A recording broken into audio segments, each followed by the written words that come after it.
Baik, selanjutnya kita akan lakukan interpretasi hasil pengujian. Tabel yang akan saya ambil pertama adalah case processing summary, tabel yang ini yang ada tanda kuningnya. Kemudian juga dari tabel classification, ini ya yang ada tanda kuningnya. Classification tabel, saya kopikan ke Word. Nah, ini hasilnya nih. Case processing summary. Di sini ada nilai N-nya 36, kemudian persennya 100. Saya beri warna kuning. Apa sih artinya gitu kan? Case processing summary ini menjelaskan bahwa seluruh sampel penelitian semuanya telah teramati, di mana N-nya 36. Artinya tidak ada sampel yang hilang atau tidak ada sampel yang tidak teramati, ya. Adapun untuk classification tabel, di sini ada yang menjelaskan tidak, ada juga yang menjelaskan ya, gitu kan? Ternyata dalam data penelitian saya, perusahaan dengan opini going concern berjumlah 12 di sini. Sedangkan perusahaan yang tidak memiliki opini going concern adalah 24. Artinya, persentase terbanyak adalah perusahaan yang tidak memiliki opini going concern, yaitu sebesar 66,7%. Dari mana? Dari 24 dibagi total sampel. Total sampelnya adalah 36. Jadi overall percentage-nya adalah 66,7%. Begitu ya.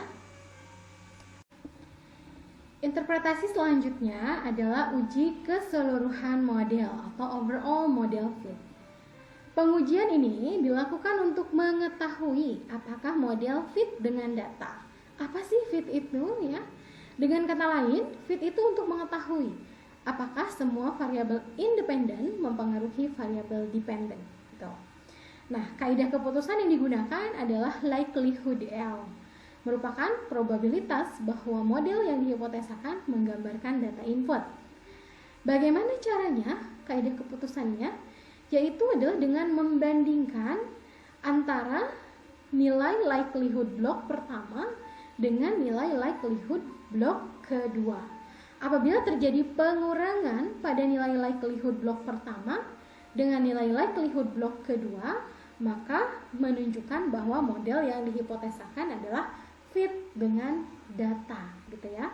Ini diambil dari pendapatnya Ghazali tahun 2018. Nah, yang mana tabelnya? Yuk kita lihat dulu nih di outputnya. Nah, coba Anda cari yang disebut dengan blok 0, disebutnya beginning block. Ada tulisannya iteration history. Sini ya. Nih, ini tabel blok 0-nya. Nah, sedangkan untuk blok 1-nya Anda silakan cari tabel yang namanya model summary di sini yang ada nilai min 2 log likelihood dan juga ada nilai step 1 di sini ya, yang judulnya model summary. Jadi tadi yang step 0-nya adalah yang iteration history, ini blok 0 beginning blocknya adalah iteration history, silahkan dicari. Kemudian ada pun yang blok 1-nya Anda cari pada model summary di sini ya. Saya akan kopikan ke Word sehingga hasilnya adalah seperti ini. Untuk iteration history nilainya pada initial min 2 log likelihood-nya adalah 45,829. Sedangkan pada blok 1-nya adalah step 1-nya nilai min 2 log likelihood-nya adalah 31,964. Bagaimana kesimpulannya? Nah, kita baca bersama-sama ya. Blok 1 atau step 1 artinya estimasi atau variabel independen telah dimasukkan ke dalam model penelitian. Sedangkan kalau blok 0 di sini step 0 permulaan, artinya berarti prosesnya belum diinisialisasi atau variabel independennya belum dimasukkan ke dalam model penelitian.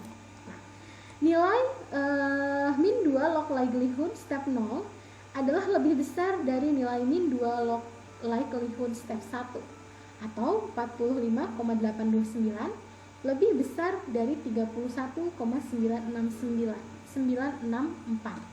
Berarti terjadi penurunan sebesar 13,865, atau dengan kata lain model dinyatakan fit, begitu ya. Nah, itu adalah interpretasi dari uji keseluruhan model. Interpretasi berikutnya adalah uji goodness of fit atau uji kelayakan model. Untuk apa pengujian ini? Yaitu untuk mengukur ketepatan fungsi regresi sampel dalam menaksir nilai aktual, gitu ya. Kaidah keputusan dalam uji kelayakan model adalah menggunakan Hosmer and Lemshow hipotesis, di mana ada dua kemungkinan. Dalam uji kelayakan model, kita perlu melihat nilai probabilitasnya atau nilai sig-nya. Apabila nilai sig kurang dari atau sama dengan 0,05, artinya H0 ditolak. Atau dengan kata lain, goodness of fit itu tidak bisa memprediksi nilai observasinya atau modelnya tidak layak. Tetapi apabila nilai signifikansinya lebih dari 0,05, maka H0 diterima. Artinya model sesuai dengan nilai observasinya atau goodness of fit-nya bisa memprediksi nilai observasi atau model dikatakan layak. Nah, yang mana yang harus diambil tabelnya? Nah, Anda silakan cari di hasil output SPSS-nya yang menunjukkan Hosmer and Lemshow test. Di sini nih yang ada tanda kuning. Saya kopikan ya ke Word. Ini adalah hasilnya. Yang dilihat adalah nilai signifikansinya, di mana hasil penelitian saya signifikansinya adalah 0,231, atau dengan kata lain 0,231 itu lebih besar dari 0,05. Berarti H0-nya diterima atau dikatakan model sesuai dengan nilai observasinya atau model telah cukup menjelaskan data. Itulah yang disebut dengan goodness of fit. Yuk dilanjut ke interpretasi berikutnya, yaitu uji koefisien determinasi. Pengujian ini digunakan untuk mengukur seberapa besar sih persentase variabel bebas dalam menjelaskan variasi variabel terikat. Nah, dalam analisis regresi logistik, uji koefisien determinasi bisa dilihat dari nilai Nagelkerke R-square. Apabila Nagelkerke R-square mendekati 0, menunjukkan bahwa kemampuan variabel dalam menjelaskan menunjukkan kemampuan variabel independen dalam menjelaskan variabel dependen itu sangat terbatas. Tetapi kalau misalnya nilainya mendekati 1, berarti itu semakin baik, memprediksinya semakin kuat. Yang mana output yang diambilnya, gitu kan pertanyaannya. Kita lihat di output SPSS, kamu cari yang nilainya yang bacaannya adalah model summary. Kemudian cek yang ada bacaannya Nagelkerke R-square. Di sini ya, akan saya kopikan ke Word. Nilai Nagelkerke R-square dalam penelitian saya adalah 0,444. Apa interpretasinya? Artinya, opini going concern sebesar 44% dipengaruhi oleh growth dan depth. Atau dengan kata lain, 44% growth dan depth, boleh depth ya, dalam penelitian saya adalah depth, mempengaruhi opini going concern, atau secara bersama-sama nih si variabel X-nya itu berpengaruhnya 44% terhadap Y. Semakin besar nilai Nagelkerke R-square maka semakin baik, gitu ya.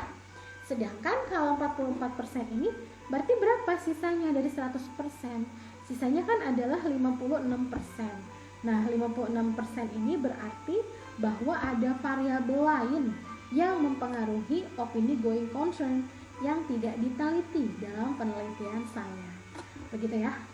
Masih ada dua lagi nih interpretasinya, kita lanjut, oke. Interpretasi Selanjutnya adalah mengenai uji hipotesis parsial dan uji hipotesis simultan. Uji hipotesis simultan dikenal dengan uji Wald ya. Nah, sekarang uji hipotesis parsial bisa kita ambil dari tabel variable in the equation. Yang ini ya, yang tentu saja adalah step 1. Tulisannya adalah variable in the equation. Ini untuk hipotesis parsial. Sedangkan untuk hipotesis simultan atau hipotesis bersama-sama, kita ambil omnibus test of model coefficient. Di sini ya, ada yang disebut dengan omnibus test of model coefficient. Bagaimana interpretasinya? Akan saya kopikan dulu ke Word. Penelitian ini menggunakan taraf signifikansi 5% atau 0,05. Artinya, kita bisa mengetahui apakah suatu variabel X itu berpengaruh atau tidak terhadap variabel Y adalah dengan melihat nilai signifikansinya. Oke. Apabila nilai signifikansi, nilai sig kurang dari atau sama dengan, saya cari dulu simbolnya ya. Equationnya adalah kurang dari atau sama dengan 0,05, maka dapat dikatakan X1 berpengaruh terhadap Y. Begitu ya. Tetapi apabila nilai sig lebih besar dari 0,05, maka bisa dikatakan X-nya, variabel X, tidak berpengaruh terhadap Y. Begitu. Kita lihat dulu untuk variabel X1 di sini. Variabel X1 nilai signya adalah 0,14 ya. Kita coba tuliskan nih di sini. Nilai sig X1 adalah 0,014. Berarti artinya ini adalah lebih kecil dari 0,05. Maka disimpulkan bahwa Deb itu kan X1 berpengaruh terhadap opini GC. Opini GC-nya adalah Y. Begitu ya. Karena nilai signya kurang dari 0,05. Sekarang lihat yang X2.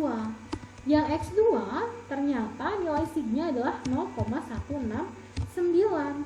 Oh, ternyata yang ini lebih besar dari 0,05. Maka dapat dikatakan growth. Growth itu kan untuk X2 ya, tidak berpengaruh terhadap opini GC. Inilah yang disebut dengan uji hipotesis parsial.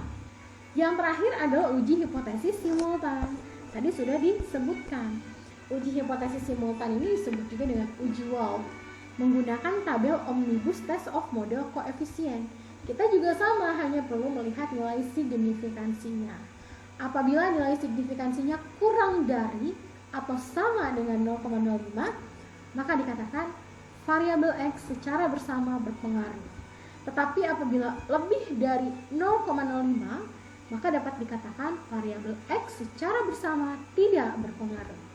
Ternyata dari penelitian ini nilai signya kurang dari 0,01. Maka disimpulkan bahwa variabel bebas yang digunakan secara bersama-sama berpengaruh terhadap opini GC. Atau kalau saya jabarkan, 0,001 lebih kecil dari 0,005.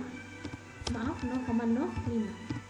Artinya variabel Deb dan growth, Deb itu X1, growth itu X2, secara bersama-sama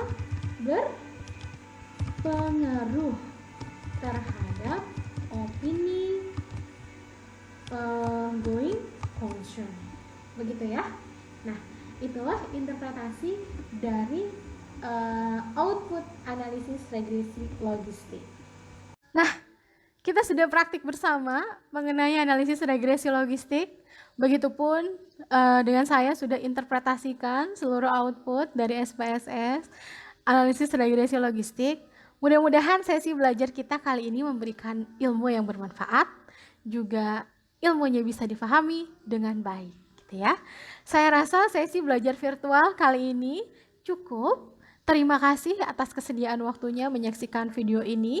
Mohon dimaafkan jika dalam proses menyampaikan materi ada yang tidak dimengerti ataupun terdapat kesalahan ataupun ada kata-kata yang kurang berkenan di hati, mohon dimaafkan.